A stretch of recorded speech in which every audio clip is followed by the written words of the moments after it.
ओम नमो भगवते वासुदेवाय।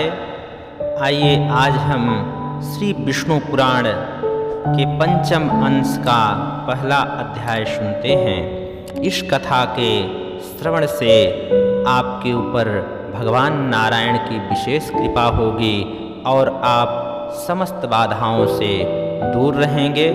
भगवान की ये पावन मंगलकारी कथा आप लोगों के समस्त पापों को नष्ट करने वाली है। मैत्रेय जी श्री पराशर जी से पूछ रहे हैं कि हे भगवान, आपने राजाओं के संपूर्ण अंश का विस्तार से वर्णन किया तथा उनके चरित्रों का क्रमशः यथावत वर्णन किया। अब आगे हे महर्षि यदकुल में जो भगवान विष्णु का अंशावतार हुआ था उसे मैं तत्वतः और विस्तार पूर्वक सुनना चाहता हूँ। हे पराशर जी, भगवान पुरुषोत्तम के अंश के रूप में पृथ्वी पर अवतरित होकर जो जो कर्म किए थे उन सब का आप मुझसे वर्णन कीजिए, मैं सुनना चाहता हूँ। तब श्री पराशर जी बोले, हे मैत्रेय, तुमने मुझसे जो पूछा है वह संसार में परम मंगलकारी भगवान विष्णु के अंशावतार चरित्र सुनो। हे महामुने, पूर्व काल में देवकी महाभाग्यशालिनी पुत्री देवी स्वरूपा देवकी के साथ वसुदेव जी ने विवाह किया। वसुदेव और देवकी के वैवाहिक संबंध होने के बाद विदा होते समय कंस सारथी बनकर उन दोनों का रथ हाँकने लगा। उसी समय मेघ के समान गंभीर आवाज करती हुई आकाशवाणी कंस को ऊंचे स्वर में संबोधन करने लगी और इस प्रकार बोली, अरे मूढ़, पति के साथ रथ पर बैठी जिस देवकी को तू लिए जा रहा है, इसी के 8वें गर्भ से उत्पन्न होने वाला तेरा प्राण हर लेगा। श्री पराशर जी बोले। यह सुनते ही महाबली कंस अपनी तलवार निकालकर देवकी को मारने के लिए उद्यत हुआ। तब वसुदेव जी ने इस प्रकार कहा, हे कंस, आप देवकी का वध न करें, मैं इसके गर्भ से उत्पन्न हुए सभी बालक आपको सौंप दूंगा। पराशर जी बोले, हे द्विजोत्तम। तब उस पापी कंस ने वसुदेव जी से कहा, बहुत अच्छा है, यह कह देवकी का वह वध नहीं किया। इसी समय अत्यंत भार से पीड़ित होकर, पापों के भार से पीड़ित होकर पृथ्वी गौ का रूप धारण करके सुमेरु पर्वत पर देवताओं के दल में गई। वहाँ पृथ्वी ने ब्रह्मा जी के सहित समस्त देवताओं को प्रणाम कर खेद पूर्वक दुख पूर्वक करुणा स्वर से बोलने लगी और अपना सारा वृत्तांत कहा। पृथ्वी बोली, संपूर्ण लोकों के गुरु श्री नारायण मेरे भी गुरु हैं, वे ही समस्त जगत के नियंता हैं और पूर्व में ब्रह्मा जी तथा वे ही काला काष्ठ निमेष स्वरूप अव्यक्त मूर्तिमान कला हैं। यह सारा जगत विष्णु ही है, तथापि उन अनेक रूपधारी विष्णु के रूप समुद्र की तरंगे समान दिन रात एक दूसरे के बाध्य बाधक होते रहते हैं। इस समय कालनेमी आदि दैत्यगण मृत्युलोक पर अधिकार जमाकर जनता को क्लेशित कर रहे हैं। जिस कालनेमी को सामर्थ्यवान भगवान विष्णु ने मारा था पूर्व में, इस समय वही उग्रसेन के पुत्र के रूप में महान असुर कंस के रूप में उत्पन्न हुआ है। इस प्रकार से पृथ्वी देवताओं को बता रही हैं। अरिष्ट, धेनुक, केशी, प्रलंब, नरक, सुंद पुत्र, अति भयंकर बाणासुर तथा और भी जो महान बलवान दुरात्मा राक्षस राजाओं के घर में उत्पन्न हो गए हैं, उनकी गणना मैं नहीं कर सकती हूँ। हे दिव्य मूर्तिधारी देवगण, इस समय मेरे ऊपर महान बलवान और गर्वीले दैत्यराजों की अनेक अक्षौणी सेनाएं हैं। मेरे ऊपर पापों का बोझ बढ़ता जा रहा है, इसलिए मैं आप लोगों को यह बतला देती हूँ कि अगर मेरे ऊपर इसी तरह से पापों का भार बढ़ता गया तो एक दिन मैं रसातल में चली जाऊंगी।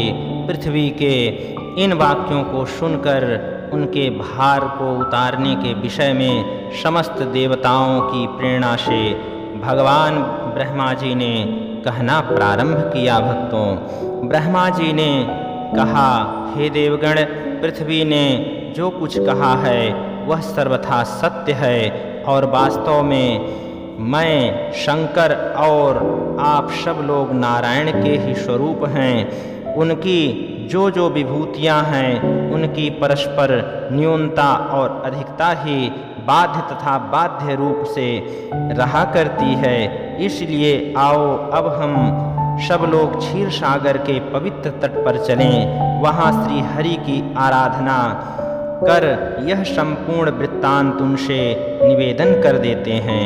वे विश्व स्वरूप सर्वात्मा सर्वथा संसार के हित के लिए ही अपने शुद्ध तत्व अंश से अवतरित होकर पृथ्वी में धर्म की स्थापना करते हैं।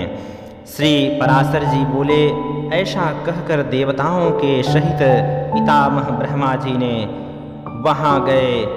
ब्रह्मा जी विष्णु भगवान के पास गए और एकाग्रचित्त से श्री भगवान गरुड़ध्वज भगवान की स्तुति करना प्रारंभ किए। हे पुरुषोत्तम, हे नारायण, आपको नमस्कार है।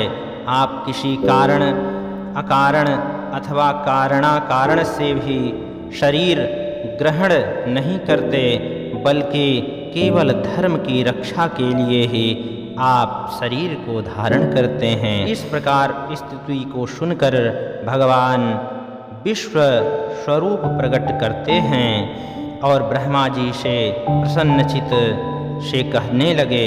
भगवान बोले, हे ब्राह्मण, देवताओं के सहित तुमको मुझसे जिस वस्तु की इच्छा है वह सब कहो और उसे सिद्ध हुआ ही समझो। जो मांगोगे वो जरूर ही उसको समझना कि सिद्ध है, आपको प्राप्त हो जाएगी। श्री पराशर जी बोले, तब श्री हरि के इस दिव्य विश्व रूप को देखकर समस्त देवता लोग ब्रह्मा जी पुनः नारायण की स्तुति करने लगे। पराशर जी मैत्रेय जी से बोल रहे हैं, हे महामुने, इस प्रकार स्तुति किए जाने पर भगवान परमेश्वर ने अपने श्याम और श्वेत दो केश को उखाड़े और देवताओं से बोले, मेरे ये दोनों केश पृथ्वी पर अवतार लेकर पृथ्वी के भार रूप कष्ट को दूर करेंगे। सब देवगण अपने अपने अंशों से पृथ्वी पर अवतार लेकर अपने से पूर्व उत्पन्न हुए उन्मत्त दैत्यों के साथ युद्ध करें। तब निःसंदेह पृथ्वी तल पर संपूर्ण दैत्यगण मेरे दृष्टिपात से दलित होकर क्षीण हो जाएंगे। वसुदेव जी की जो देवकी के समान देवी नाम की भार्या हैं, उनके 8वें गर्भ से मेरा यह श्याम जो केश है इसका अवतार होगा और इस प्रकार यहाँ अवतार लेकर यह कालनेमी के अवतार कंस का वध करेगा।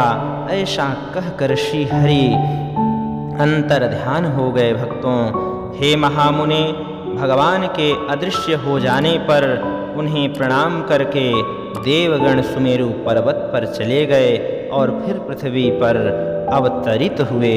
उसी समय भगवान नारद जी ने कंस से आकर कहा कि देवकी के 8वें गर्भ में भगवान धरणीधर जन्म लेंगे। नारद जी से यह समाचार पाकर कंस ने कुपित होकर वसुदेव और देवकी जी को कारागृह में बंद कर दिया। भक्तों, पराशर जी मैत्रेय जी से बोले कि हे द्विज, वसुदेव जी बहुत ही प्रभु के भक्त हैं और उन्होंने पहले कह दिया था कि मैं अपने प्रत्येक पुत्र को कंस तुम्हें सौंप दूंगा। और वसुदेव जी अपने प्रत्येक पुत्रों को कंस को सौंपते रहे। ऐसा सुना जाता है कि पहले 6 गर्भ हिरण्यकशिपु के पुत्र थे। भगवान विष्णु की प्रेरणा से योग निद्रा उन्हें क्रमशः गर्भ में स्थित करती रही, ऐसा सुना जाता है। जिस अविद्या रूपणी से संपूर्ण जगत मोहित रहता है, भगवान की जो माया रूपी हैं मोहित रहता है, वह योग निद्रा भगवान विष्णु की महामाया हैं। उनसे भगवान श्री हरि ने कहा, श्री भगवान हरि निद्रा से बोल रहे हैं, अपने योग माया से बोल रहे हैं कि मेरी आज्ञा से तू पाताल में स्थित 6 गर्भों को एक एक करके देवकी के कोख में स्थापित कर दे। कंस द्वारा उन सब के मारे जाने पर शेष नामक मेरा अंश देवकी के गर्भ में 7वें गर्भ में स्थित होगा। ये महामाया गोकुल में वसुदेव जी की जो रोहिणी नाम की दूसरी पत्नी रहती हैं, उनके उदर से उस 7वें गर्भ को ले जाकर तू इस प्रकार स्थापित कर देना जिससे वह उसी के पेट से उत्पन्न हुए के समान जान पड़े। उसके विषय में संसार यही कहेगा कि कारागार में बंद होने के कारण कंस के भय से देवकी का 7वां गर्भ गिर गया था। वह श्वेत शैल शिखर के समान वीर पुरुष गर्भ में आकर्षण किए जाने के कारण संसार में शंकर्षण नाम से प्रसिद्ध होगा। बोलो शंकर्षण भगवान बलराम की जय। के बाद भगवान श्री नारायण अपनी माया से कह रहे हैं कि देवकी के 8वें गर्भ में मैं स्थित होऊंगा। उस समय तुम भी तुरंत ही यशोदा के गर्भ में चली जाना। वर्षा ऋतु में भाद्रपद कृष्ण अष्टमी की रात्रि में मैं जन्म लूँगा और तुम नवमी को उत्पन्न हो जाना। हे माया, उस समय मेरी शक्ति से अपने मति के फिर जाने के कारण वसुदेव जी मुझे तो यशोदा के घर में और तुम्हें देवकी के शयन गृह में ले जाएंगे।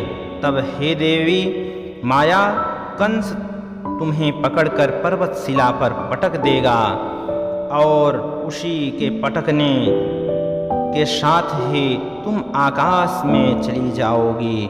उस समय मेरे गौरव से सहस्त्र नयन इंद्र सिर झुकाकर आपको प्रणाम करके अपनी बहन के रूप में स्वीकार करेंगे। तुम भी शुंभ निशुंभ आदि सहस्त्र दैत्यों को मारने वाली अपने अनेक स्थानों में समस्त पृथ्वी को सुशोभित करोगी। तुम भी भूति, संपत्ति, शांति और कांति को देने वाली तू ही आकाश, पृथ्वी, धृति, लज्जा, पुष्टि और उषा के रूप में स्थित होगी। इनके अतिरिक्त संसार में और भी जो कोई शक्ति है वह सब तुम ही रहोगी। जो लोग प्रातः काल और सायंकाल में अत्यंत नम्रता पूर्वक आपको आर्या, दुर्गा, वेद गर्भा, अंबिका, भद्रा, भद्रकाली, क्षेमदा और भाग्यदा आदि कहकर आपकी स्तुति करेंगे, उनके ऊपर मेरी कृपा सदैव बनी रहेगी। मेरी कृपा से उनकी समस्त इच्छाएं पूर्ण हो जाएंगी। जो भी भक्त भाव के साथ तुम्हारा ध्यान धरेंगे उनको समस्त मेरी कृपा से उनकी कामनाएं पूर्ण हो जाएंगी और मेरी कृपा से निःसंदेह ही वो मेरे धाम को चले जाएंगे। इस तरह से भगवान श्री नारायण हरि ने अपनी योग माया से कहा है। भक्तों, यह कथा आप लोगों को कैसी लगी। आज की कथा यहीं पर हम विश्राम देते हैं। आज यहाँ पर श्री विष्णु पुराण के पंचम सर्ग का प्रथम अध्याय यहीं पर संपन्न होता है। आगे की कथा को सुनने के लिए चैनल को अभी सब्सक्राइब कर लीजिए, वीडियो को लाइक कर दीजिए, कमेंट में ओम नमो भगवते वासुदेवाय ज़रूर लिखें। प्रभु की कृपा सदैव पूरे परिवार पर बनी रहे। ओम नमो भगवते वासुदेवाय।